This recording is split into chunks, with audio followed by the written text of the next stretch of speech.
Hello दोस्तों, welcome back to my YouTube channel quick pharma. तो आज हम अपने टॉपिक ग्रेविमेट्री एनालिसिस के बारे में पढ़ने वाले हैं। तो हमारा सब्जेक्ट चल रहा था pharmaceutical analysis B pharmacy first semester.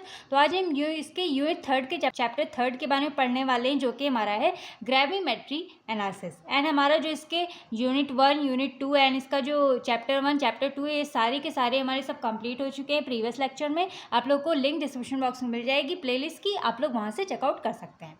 तो चलिए सबसे पहले हम जान लेते हैं अपने सिलेबस में कि हम क्या क्या पढ़ने वाले हैं। तो सबसे पहले हम इसमें पढ़ेंगे ग्रेविमेट्रिक एनालिसिस के इंट्रोडक्शन के बारे में, उसके बाद इसके प्रिंसिपल एंड इसमें जो स्टेप इन्वॉल्व है हमारे ग्रेविमेट्रिक एनालिसिस में, इनके बारे में डिस्कस करेंगे। फिर इसमें पढ़ेंगे प्योरिटी ऑफ द प्रेसिपिटेट, इसके बारे में, जो कि हमारा है को प्रेसिपिटेशन एंड पोस्ट प्रेसिपिटेशन, इन दोनों के बारे में हम डिस्कस करेंगे। फिर लास्ट टॉपिक हमारा आ जाएगा एस्टिमेशन ऑफ बेरियम सल्फेट। तो इन्हीं सब के बारे में आज हम इस कंप्लीट वीडियो में पढ़ने वाले हैं। तो हमारा ये जो चैप्टर 3 है ये पूरा का पूरा हमारा कंप्लीट हो जाएगा। तो इसमें हमारा मेन टॉपिक जो एग्जाम के पर्पज से वो हमारा बहुत ज़्यादा इंपॉर्टेंट है, हमारा ग्रेविमेट्री का प्रिंसिपल। एंड इसमें जो हमारे कुछ स्टेप्स इन्वॉल्व हैं वो हम आगे चल के पढ़ेंगे। जैसे कि इसमें हमारे कुछ 1 to 8 स्टेप्स हैं, ये अगर आप लोग लिख देंगे तो ये हमारा कम से कम 10 मार्क्स में कवर हो जाएगा। एंड बहुत ज़्यादा ईजी है, इसमें कुछ तीम जाम नहीं करना है, बस आप लोग को थोड़ा थोड़ा पॉइंट वाइज पढ़ना है, आपको समझना है। बस आप लोग बना के भी इसको लिख के आ सकते हैं, बस आप लोग को अच्छे खासे मार्क्स मिल जाएंगे और ये हमारा 10 मार्क्स में कवर होता है। एंड फिर हमारा दूसरा क्वेश्चन बन सकता है प्योरिटी ऑफ द प्रेसिपिटेट, मतलब कि ये जो इसमें हमारे दो टॉपिक्स आते हैं, crow precipitation and post precipitation. तो ये हमारे कभी कभी 2 मार्क्स में पूछ ले जाते हैं। तो चलिए सबसे पहले हम जान लेते हैं यहाँ पे हमारा ग्रेविमेट्री क्या होता है। तो जो हम ग्रेविमेट्री एनालिसिस के बारे में बात करते हैं तो इसमें हमारा क्या होता है, बेसिकली हमारी जो ग्रेविमेट्रिक एनालिसिस होती हैं इसमें हमारा एनालिसिस वर्ड लगा होता है। कौन सा वर्ड लगा होता है? एनालिसिस का।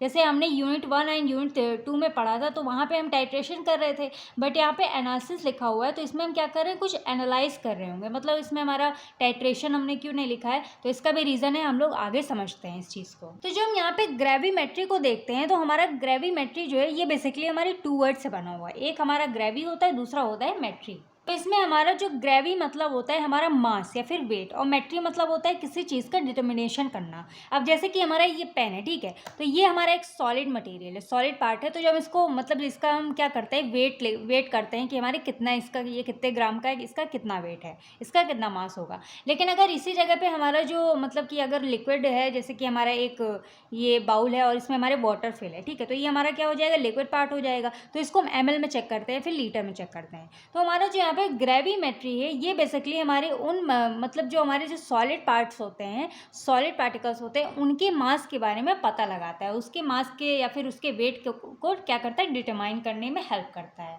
यानी कि सिंपल वे में समझे तो ग्रेविमेट्रिक हमारा एक ऐसा मतलब कि एक मैट्रिक है जिसमें हम क्या कर रहे हैं, किसी भी मटेरियल का मास या फिर वेट हम यहाँ पे डिटरमाइन कर रहे हैं ग्रेविमेट्री के एंड ग्रेविमेट्री एनालिसिस के थ्रू। तो आप लोग को ये चीज़ ऐसे नहीं समझ में आएगी, थोड़ा मैं इसको एग्जाम्पल के टर्म में समझे तो आप लोग को इससे ये सारी चीज़ें ज़्यादा समझ में आएंगी। तो चलिए एग्जाम्पल से हम समझते हैं। तो जैसे कि मान लीजिए ये हमारा एक कॉनिकल फ्लास्क है, अब इसमें हमारा फिल है क्या, एक सोल्यूशन। अब आप लोग जानते हैं कि हमारा सोल्यूशन किसी भी 2 पार्ट से बनता है, एक होता है हमारा सॉल्यूट मटेरियल, ठीक है, और एक हमारा होता है सॉल्वेंट।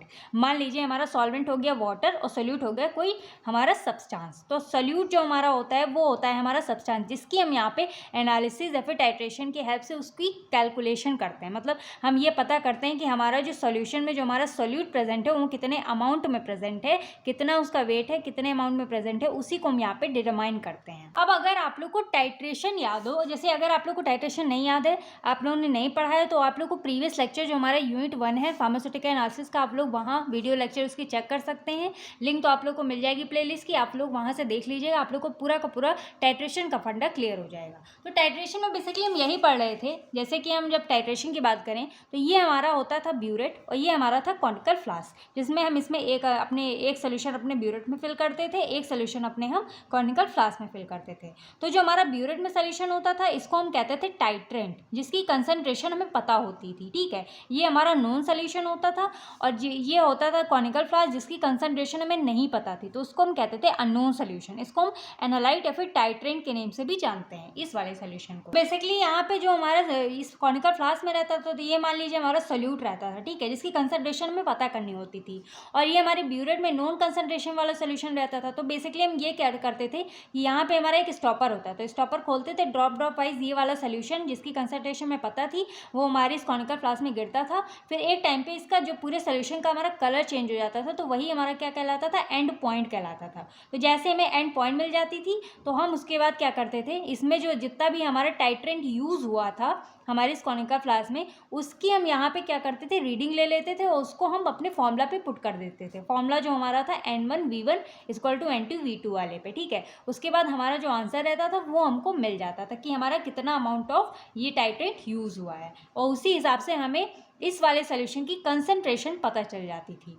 मतलब कि हमारा इसमें कितना सोल्यूट प्रेजेंट है। लेकिन इस वाले में हम ये करते थे कि यहाँ पे जो हमारा ब्यूरेट में फिल रहता था, मतलब जो हमारा टाइट्रेंट रहता था, हम उसकी रीडिंग लेते थे, तभी हमें मतलब पता चल जाता था कि इसमें हमारा कितना सोल्यूशन प्रेजेंट है, ठीक है, मतलब कितना सोल्यूट प्रेजेंट है, ना कि इसकी रीडिंग हम लेते थे, ठीक है। इसको हम नहीं गिनते थे, इसको हम गिनते थे, तभी हमको पता चल जाता था कि हमारे अननोन सोल्यूशन की कंसंट्रेशन क्या है। लेकिन यहाँ पे ग्रेविमेट्री एनालिसिस में हमारा थोड़ा सा डिफरेंट है। मान लीजिए यहाँ पे हम जो मतलब टाइट्रेशन कर रहे थे वैसे ही है, यहाँ पे भी हम वही रिएक्शन करते हैं सेम, लेकिन जब हम यहाँ पे टाइट्रेशन करवाते हैं फिर रिएक्शन करवाते हैं तो वो हमारा क्या हो जाता है, यहाँ पे हमारे कुछ प्रेसिपिटेट फॉर्म हो जाते हैं, मतलब जो सॉलिड मटेरियल होते हैं। प्रेसिपिटेट वाली वीडियो आप लोग देख लीजिएगा, प्रेसिपिटेशन टाइट्रेशन वाला, आप लोग को समझ में आ जाएगा कि हमारा प्रेसिपिटेट कैसे फॉर्म हो रहा था और इसका क्या मतलब है, ठीक है। तो ये हमारे क्या फॉर्म हो रहे थे, हमारे कुछ प्रेसिपिटेट फॉर्म हो जाते हैं जिसको हम कहते हैं अपना सॉलिड पार्ट। तो उसके बाद जो यहाँ पे हमारे प्रेसिपिटेट होते हैं इनको हम कर लेते हैं फिल्टर, मतलब कि जैसे कोई चीज़ होती है, जैसे वाटर होता है, उसमें अगर कोई गंदगी होती है तो आप लोग उसको फिल्टर कर लेते हो और जो सॉलिड मटेरियल होता है वो बाहर निकल जाता है। तो वैसे ही हम यहाँ पे पूरे सोल्यूशन से अपने इस प्रेसिपिटेट को फिल्टर कर लेते हैं। इनको साफ सुथरा करने के बाद इसी का हम क्या करते हैं, वेट लेते हैं, मतलब कि जो हमारा मास है फिर वेट, इसी का वेट हम लेते हैं कि हमारा कितना अमाउंट में प्रेजेंट है। अब यहाँ पे आपको साफ डिफरेंस नज़र आ रहा होगा कि टाइट्रेशन के फंडे में हम सिंपल से क्या कर रहे थे, यहाँ पे टाइट्रेशन करा रहे थे, उसके बाद यहाँ पे जितना अमाउंट ऑफ टाइट्रेंट हमारा यूज़ हो रहा था उसकी रीडिंग लेके हम फॉर्मूला पे पुट करके अपना आंसर निकाल रहे थे। बट यहाँ पे हमारा क्या हो रहा है, लेकिन इसमें हमारा ये है कि हम यहाँ पे जब टाइट्रेशन मतलब जो रिएक्शन हम करवाते हैं तो यहाँ पे हमारा जो प्रेसिपिटेट है इसको हम डायरेक्टली बाहर निकालते हैं और इसको हम फिल्टर मतलब इसको फिल्टर कर लेते हैं और डायरेक्टली इसका हम वेट ले लेते हैं, इसका वेट कैलकुलेट करते हैं। एंड इसमें हमारा जो ग्रेविमेट्रिक एनालिसिस है ये थोड़ा सा हमारा एक्यूरेट फॉर्म में होता है, बिकॉज यहाँ पे जो हम टाइट्रेशन करते हैं वो तो यहाँ पे हम रीडिंग लेके अपने फॉर्मूला पे पुट करके आंसर निकालते हैं ना, बट यहाँ पे हमारा जो प्रेसिपिटेट निकल के आ रहा है उसको हम डायरेक्टली फिल्टर करके उसका डायरेक्ट हम वेट ले रहे हैं, मतलब वेट कर रहे हैं, कैलकुलेट कर रहे हैं उसका वेट, तभी हमारे यहाँ पे क्या हो जाता है, थोड़ा सा वो हमारा एकदम एक्यूरेट आता है। यही हमारा होता है पूरा का पूरा ग्रेविमेट्रिक एनालिसिस वाला फंडा। मीन्स सिंपल हम यही कर रहे हैं, यहाँ पे जो हम रिएक्शन कराते हैं यहाँ पे हम डायरेक्टली अपने प्रेसिपिटेट को फिल्टर करने के बाद इसके मास को या फिर वेट को हम कैलकुलेट करते हैं, फिर हमारा जो आंसर होता है वो हमें मिल जाता है, ठीक है। तो ये हमारा हो जाता है ग्रेविमेट्री का फंडा। तो आई होप आप लोग को थोड़ा सा समझ में आ गया होगा।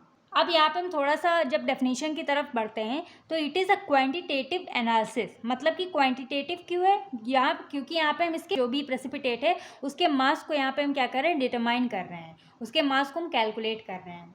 फिर लिखा है involving the determination of weight और amount of substance in its pure form. अब यहाँ पे प्योर फॉर्म का मतलब ये होता है जैसे कि हमारा यहाँ पे जो प्रेसिपिटेट तो जब हम रिएक्शन करा रहे थे तो इसको जो हमारा जो सॉलिड उसको हम क्या कर रहे थे, अपने सब्सटेंस को या फिर सॉल्यूट को अपने प्रेसिपिटेट में कन्वर्ट कर रहे थे, फिर उसको फिल्टर कर रहे थे, फिर उसको साफ सफाई करके उसका वेट ले रहे थे इन अ प्योर फॉर्म। मतलब अब जो हमारा प्रेसिपिटेट है उसको हम पूरा का पूरा एकदम प्योर फॉर्म में कन्वर्ट कर रहे थे, ठीक है। जिससे कि हमारे जो सब्सटेंस हमारे इसमें प्रेजेंट है वो हमें पूरा का पूरा एक्यूरेट पता चल रहा था कि हमारा कितना सब्सटेंस हमारे सोल्यूशन में प्रेजेंट है। यही हमारा पूरा का पूरा ग्रेविमेट्री वाला फंडा है। यहाँ पे भी वही चीज़ लिखा हुआ है। ग्रेविमेट्री हमारा जो होता है 2 वर्ड्स में होता है, ग्रेविमेट्री। ग्रेवी मतलब होता है मास या फिर उसके वेट को कैलकुलेट करना, एंड मेट्री मतलब होता है मेजरमेंट करना जो हमारा सब्सटेंस है या फिर उसको डिटरमाइन करना है। तो यहाँ पे हम सिंपली हमारा जो सोल्यूशन है और यहाँ पे हमारा ये जो प्रेसिपिटेट में जब कन्वर्ट हो जाता है उसको हम निकाल लेते हैं। सॉलिड मास होता है हमारा, फिर उसको फिल्टर करते हैं, उसको वे करते हैं, मतलब उसको वेट उसका कैलकुलेट कर लेते हैं, फिर हमारा हमको पता चल जाता है कि हमारा कितना सब्सटेंस प्रेजेंट है। तो चलिए अब हम इतना तो हमने पढ़ लिया। अब हम यहाँ पे मेनली इसके प्रिंसिपल के बारे में डिस्कस करते हैं कि इसका प्रिंसिपल क्या कहता है।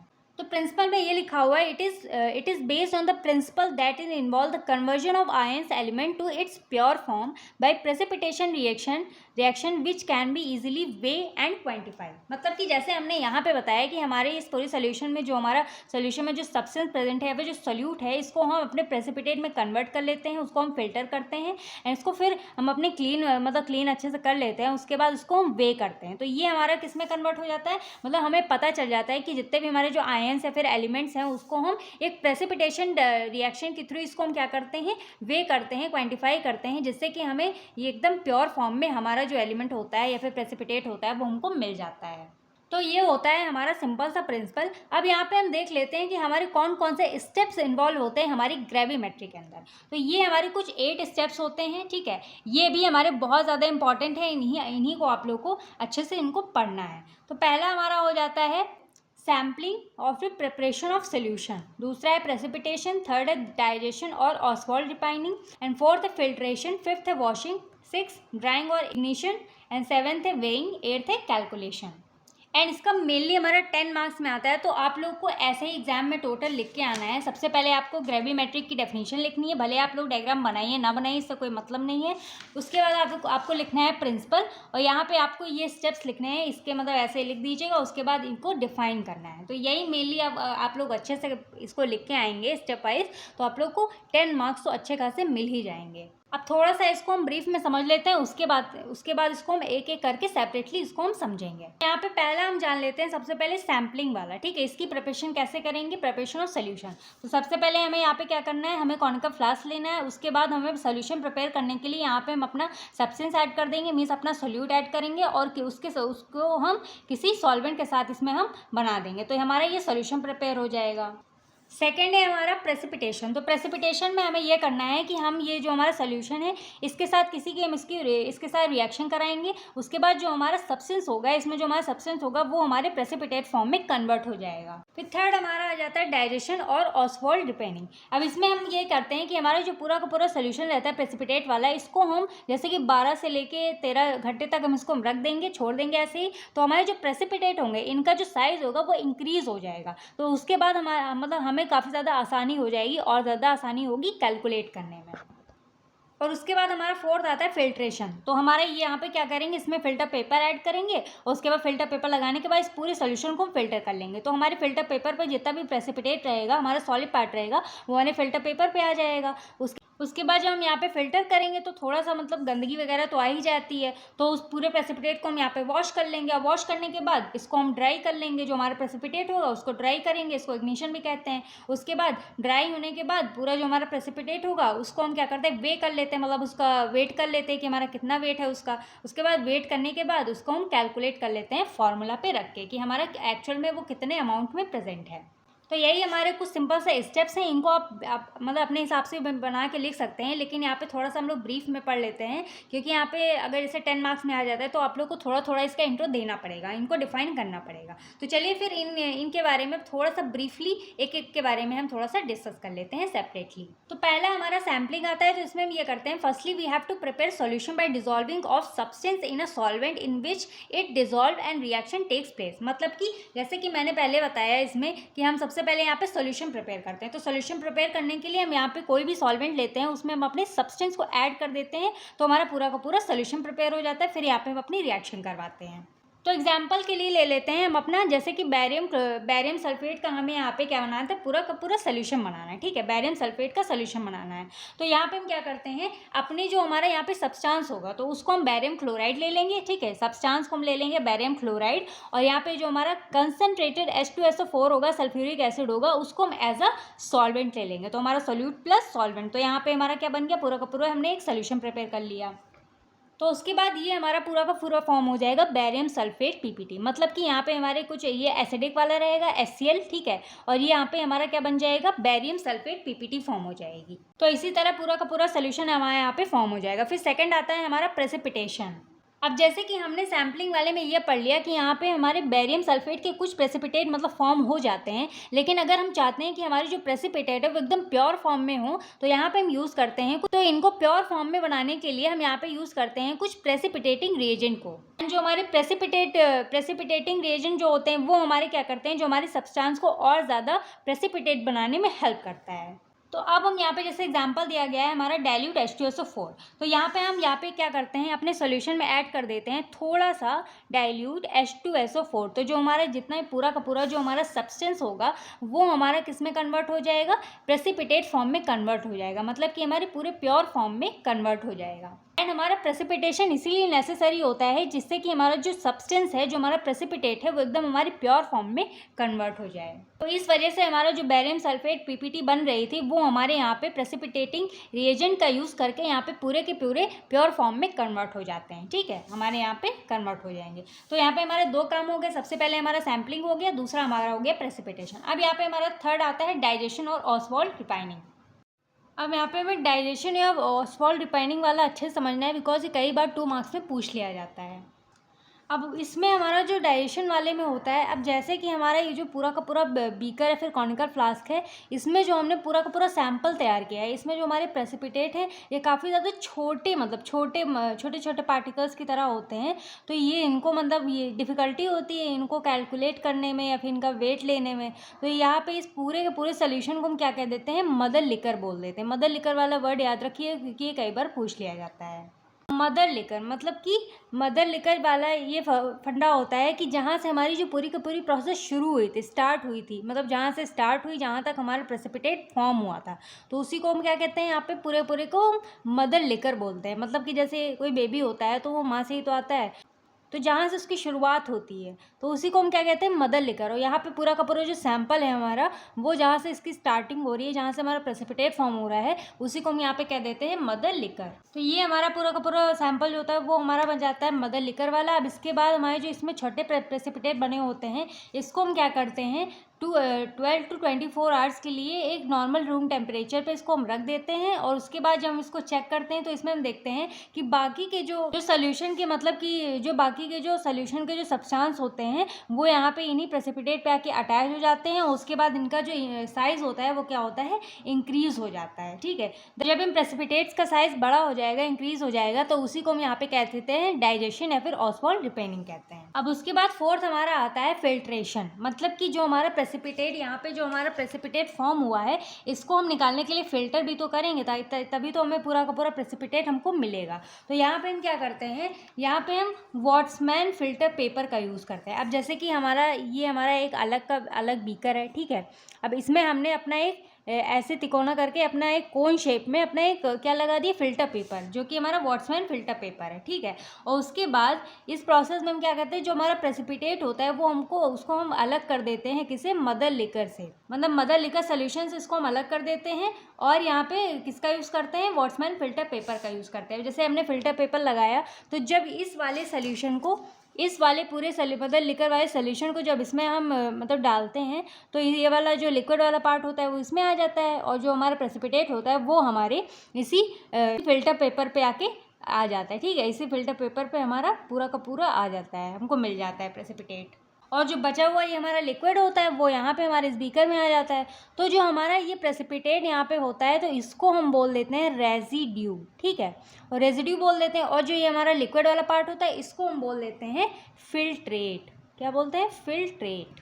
तो ये हमारी पूरी की पूरी प्रोसेस जो होती है फिल्ट्रेशन वाली वो हो जाती है। यहाँ पे हमें जो प्रेसिपिटेट मिलता है इसको हम बोल देते हैं रेसिड्यू, इसको हम बोल देते हैं फिल्ट्रेट। तो ये हमारी पूरी की पूरी इसका प्रोसेस होता है, फिल्ट्रेशन का प्रोसेस होता है। तो अब इसके बाद हमारा एक फिफ्थ स्टेप आता है वॉशिंग। अब जैसे कि हमने यहाँ पे जो प्रेसिपिटेट ये जो रेसिड्यू निकाला है, ठीक है, तो ये फिल्टर करने के बाद तो इसमें हमारी कुछ इम्प्योरिटीज़ भी तो आ गई होंगी ना, तो वो पूरे के पूरे उसको मतलब कंटामिनेट ना करें, ख़राब ना करें। तो इन्हीं इम्प्योरिटीज़ को हटाने के लिए हम यहाँ पे क्या करते हैं, पूरे के पूरे प्रेसिपिटेट को यहाँ पे हम वॉश करते हैं। ठीक है, जिससे कि मतलब यहाँ पे हम क्या यूज़ करते हैं, वार्म वाटर सॉल्वेंट का यूज़ करते हैं, जो कि हमारे क्या करता है, जो हमारे प्रेसिपिटेट पे जो इम्प्योरिटीज़ लगी होती हैं उसको क्या करता है, रिमूव कर देता है। क्या यहाँ पे यूज़ करते हैं हम, यहाँ पे वार्म वाटर का यूज़ करते हैं और भी सूटेबल सॉल्वेंट जो कि इस प्रेसिपिटेट के लिए सूटेबल होता है उस सॉल्वेंट का यूज़ करते हैं, जिससे कि जो इन प्रेसिपिटेट पे इम्प्योरिटीज़ लगी वो हमारी यहाँ पे रिमूव हो जाए। तो ये हमारा हो जाता है वॉशिंग वाला फंडा। इतना तो आप लोगों को समझ में आ गया, बहुत ज़्यादा ईजी, बस आप लोग को एग्जाम में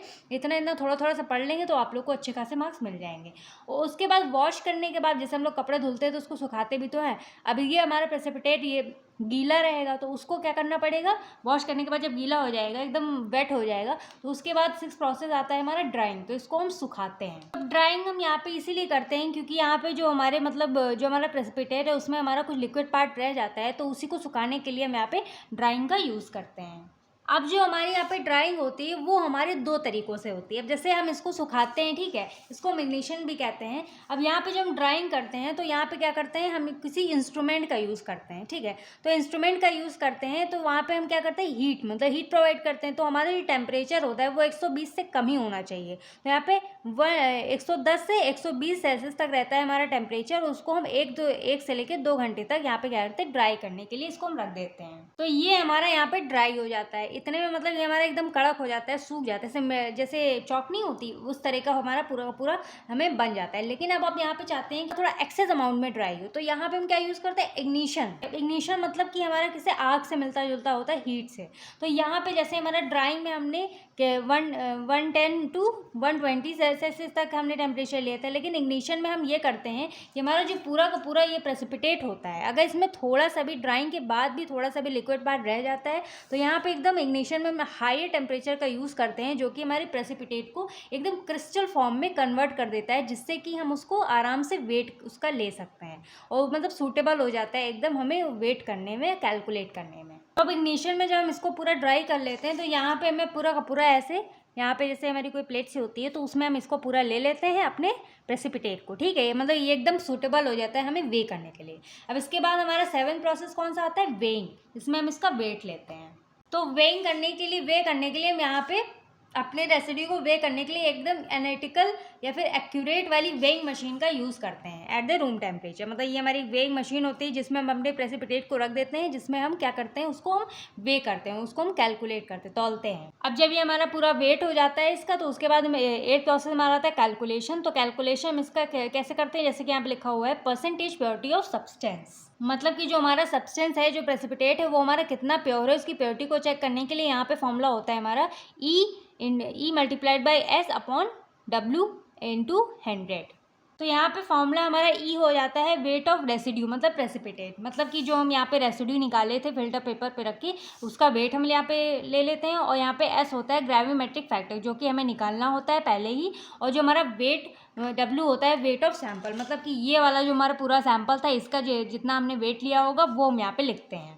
तो इस तरह से कैलकुलेशन होती है, फॉर्मूला पे रख के आप लोग पूरा कैलकुलेट कर लेंगे तो इस तरह से आप लोग का आंसर निकल आएगा। तो इसी तरह हमारी पूरी होती है ग्रेविमेट्री यहाँ पे परफॉर्म। मतलब कि जो जितने भी हमारे स्टेप्स इन्वॉल्व होते हैं ग्रेविमेट्री में, यही सारे कुछ होते हैं। तो आप लोग 8 के 8 स्टेप्स को अच्छे से पढ़ लीजिएगा, इसमें कोई भी डिफिकल्टी नहीं है। बस थोड़ा थोड़ा सा मतलब एकदम मैंने नॉर्मल लैंग्वेज में लिखी हुई जिससे आप लोग को समझ में आ जाए, और नोट्स आप लोग को टेलीग्राम चैनल पर मिल जाएंगे। तो आई होप आप लोग को स्टेप जो जितने भी इन्वॉल्व है हमारे ग्रेविमेट्री में उतना आप लोग को समझ में आ गया होगा। तो हमारा एक टॉपिक यहाँ पे कंप्लीट हो चुका है, principle and step involving gravimetric analysis. अब यहाँ पे हमारा सेकंड टॉपिक आता है प्योरिटी ऑफ प्रेसिपिटेट, जिसमें हमारे दो टर्म्स आते हैं, को प्रेसिपिटेशन एंड पोस्ट प्रेसिपिटेशन। तो इन दोनों को भी हम थोड़ा सा समझ लेते हैं, बहुत ज़्यादा ईजी है, कोई भी डिफिकल्टी नहीं है। तो ये हमारा टॉपिक आ जाता है प्योरिटी ऑफ प्रेसिपिटेट। अब जैसे कि हमने पूरा का पूरा जो हमने यहाँ पे प्रेसिपिटेट वे करके कैलकुलेट किया था, तो ये हमारा एकदम प्योर फॉर्म में नहीं होता है। अब प्योर फॉर्म में कितना भी मतलब कोशिश कर ले, लेकिन ये हमारा पूरा प्योर नहीं होता है। तो उसी का यूज़ या उसी को प्योर करने के लिए यहाँ पे हम प्योरिटी ऑफ प्रेसिपिटेट, जिसमें हमारे 2 टर्म्स आते हैं, को प्रेसिपिटेशन एंड पोस्ट प्रेसिपिटेशन, उनका यूज़ करते हैं, जिससे कि हमारा पूरा का पूरा प्रेसिपिटेट जो है वो एकदम प्योर फॉर्म में आ जाए। यहाँ पे जो हमारा प्योरिटी ऑफ प्रेसिपिटेट होता है ये हमारे 2 पार्ट्स में डिवाइड हो जाता है। एक होता है को प्रेसिपिटेशन और सेकंड होता है हमारा पोस्ट प्रेसिपिटेशन। अब हम यहाँ पे सबसे पहले 2 कंडीशंस को ले लेते हैं। अब जैसे हमारा एक होता है, ठीक है, जिसमें हमारे प्रेसिपिटेट बने नहीं, मतलब फॉर्म नहीं हुए, और एक कंडीशन होती है जिसमें हमारे प्रेसिपिटेट जो हैं वो पूरे के पूरे बन चुके हैं, ठीक है। अब उसको हम यहाँ पे पहले समझ लेते हैं थोड़ा सा एग्जाम्पल के थ्रू। अब मान लो जैसे कि हमारे यहाँ पे जो प्रेसिपिटेट बन रहे हैं उसी पे हमारी जो इम्प्योरिटी है वो इन्हीं प्रेसिपिटेट पे जाके चिपक जाए, स्टिक हो जाए, तो उसको हम यहाँ पे कहते हैं को प्रेसिपिटेशन। ठीक है, क्या बोलते हैं? को प्रेसिपिटेशन, जो पहले वाला होता है स्टेप। तो को प्रेसिपिटेशन में आप लोग को बस इतना याद रखना है कि during formation of precipitate is contaminated during gravimetry. मतलब कि इसमें ये होता है, अगर जैसे कोई भी हमारा जो यहाँ पे पहले स्टेप में जो प्रेसिपिटेट हमारे बन रहे हैं, अगर इस पर कोई इम्प्योरिटी चिपक जाती है, ये हमारा कंटामिनेटेड हो जाता है, तो उसको हम बोलते हैं को प्रेसिपिटेशन। और अब इस सेकेंड कंडीशन में जैसे कि हमारे यहाँ पे प्रेसिपिटेट बन चुके हैं, इसमें बनने के पहले इम्प्योरिटी लग रही थी, और यहाँ पे जैसे हमारे प्रेसिपिटेट फॉर्म हो चुके हैं, जब अगर इनके बाद इसमें कोई इम्प्योरिटी अटैच हो जाती है, इन पे चिपक जाती है, उसको हम कहते हैं पोस्ट प्रेसिपिटेशन। क्या बोलते हैं? Post precipitation. अब इसको थोड़ा सा समझने के लिए हम ये समझते हैं कि ये हमारी है एक इम्प्योरिटी। क्या है? ये एक हमारी इम्प्योरिटी है। अब मान लो जैसे कि ये हमारा क्या है? प्रेसिपिटेट है, ठीक है, जो कि हमारा बना। अब इसी प्रेसिपिटेट बनने से पहले अगर यहाँ पे हमारी, जैसे ये हमारी इम्प्योरिटी मान लीजिए आप ऐसे, ठीक है, अब ये इम्प्योरिटी हमारी इन्हीं प्रेसिपिटेट के पहले यहाँ पे चिपक जाती है, तो ये हमारी क्या कहलाएगी? को प्रेसिपिटेट कहलाएगी, जो कि हमारे प्रेसिपिटेट बनने से पहले चिपकती है, या फिर ड्यूरिंग द प्रोसेस, जो बनने के मतलब बनने के पहले या फिर बनते टाइम जब इम्प्योरिटी कोई चिपक जाती है, उसको हम कहते हैं को प्रेसिपिटेशन। पहले क्या हो रहा था को प्रेसिपिटेशन में? यहाँ पे हमारी इम्प्योरिटी अंदर आ रही थी, ठीक है। अब ये जो हमारा पूरा का पूरा कवर हो जाता है, फॉर्म हो जाता है, मतलब पूरा का पूरा प्रेसिपिटेट हमारा बन जाता है, तो हमारी जो इम्प्योरिटी वो उसकी सरफेस पे जाके अटैच हो रही है, ठीक है, इसकी प्रेसिपिटेट के सरफेस पे जाके, उसके अंदर नहीं जा रही है क्योंकि जगह ही नहीं है, और यहाँ पे सरफेस पे जाके जब अटैच हो जाती है तो उसको हम कहते हैं पोस्ट प्रेसिपिटेशन। ठीक है, पोस्ट प्रेसिपिटेशन कहते हैं। आई होप आप लोग को एग्जाम्पल के थ्रू इतना तो समझ में आ गया होगा। मीन्स जो अगर बनने के पहले इम्प्योरिटी आ जाती तो उसको हम को प्रेसिपिटेशन कहते हैं, और अगर बनने के बाद प्रेसिपिटेट बनने के बाद इम्प्योरिटी आती तो उसको हम पोस्ट प्रेसिपिटेशन कहते हैं। तो चलिए थोड़ा थोड़ा इसमें मतलब टेक्निकल टर्म्स है, हम थोड़ा थोड़ा इन सब के बारे में समझ लेते हैं। पहला है हमारा को precipitation. It is a condition process in during formation of precipitate is contaminated during gravimetry by those substance which are soluble in mother liquor. यानी कि इन्होंने ये बोला इसमें कि मीन्स जो हमारा पूरा का पूरा यहाँ पे सैंपल था, तो जैसे हमारे यहाँ पे प्रेसिपिटेट फॉर्म हो रहे थे, ठीक है, उसी टाइम पे हमारे यहाँ पे कुछ सब्सटेंस प्रेजेंट थे जो कि हमारे एज ए इम्प्योरिटी फॉर्म में थे, मतलब कुछ सब्सटेंस है वो भी इन्हीं के पास आके क्या हो जाते हैं? अटैच हो जाते हैं इन्हीं प्रेसिपिटेट पे। उसी प्रोसेस मतलब ड्यूरिंग द प्रोसेस प्रेसिपिटेट जब हमारा बन रहा था उसी टाइम पे ये हमारी इम्प्योरिटी इन पे आके चिपक जाती है, तो वो हमारा कहलाता है को प्रेसिपिटेशन।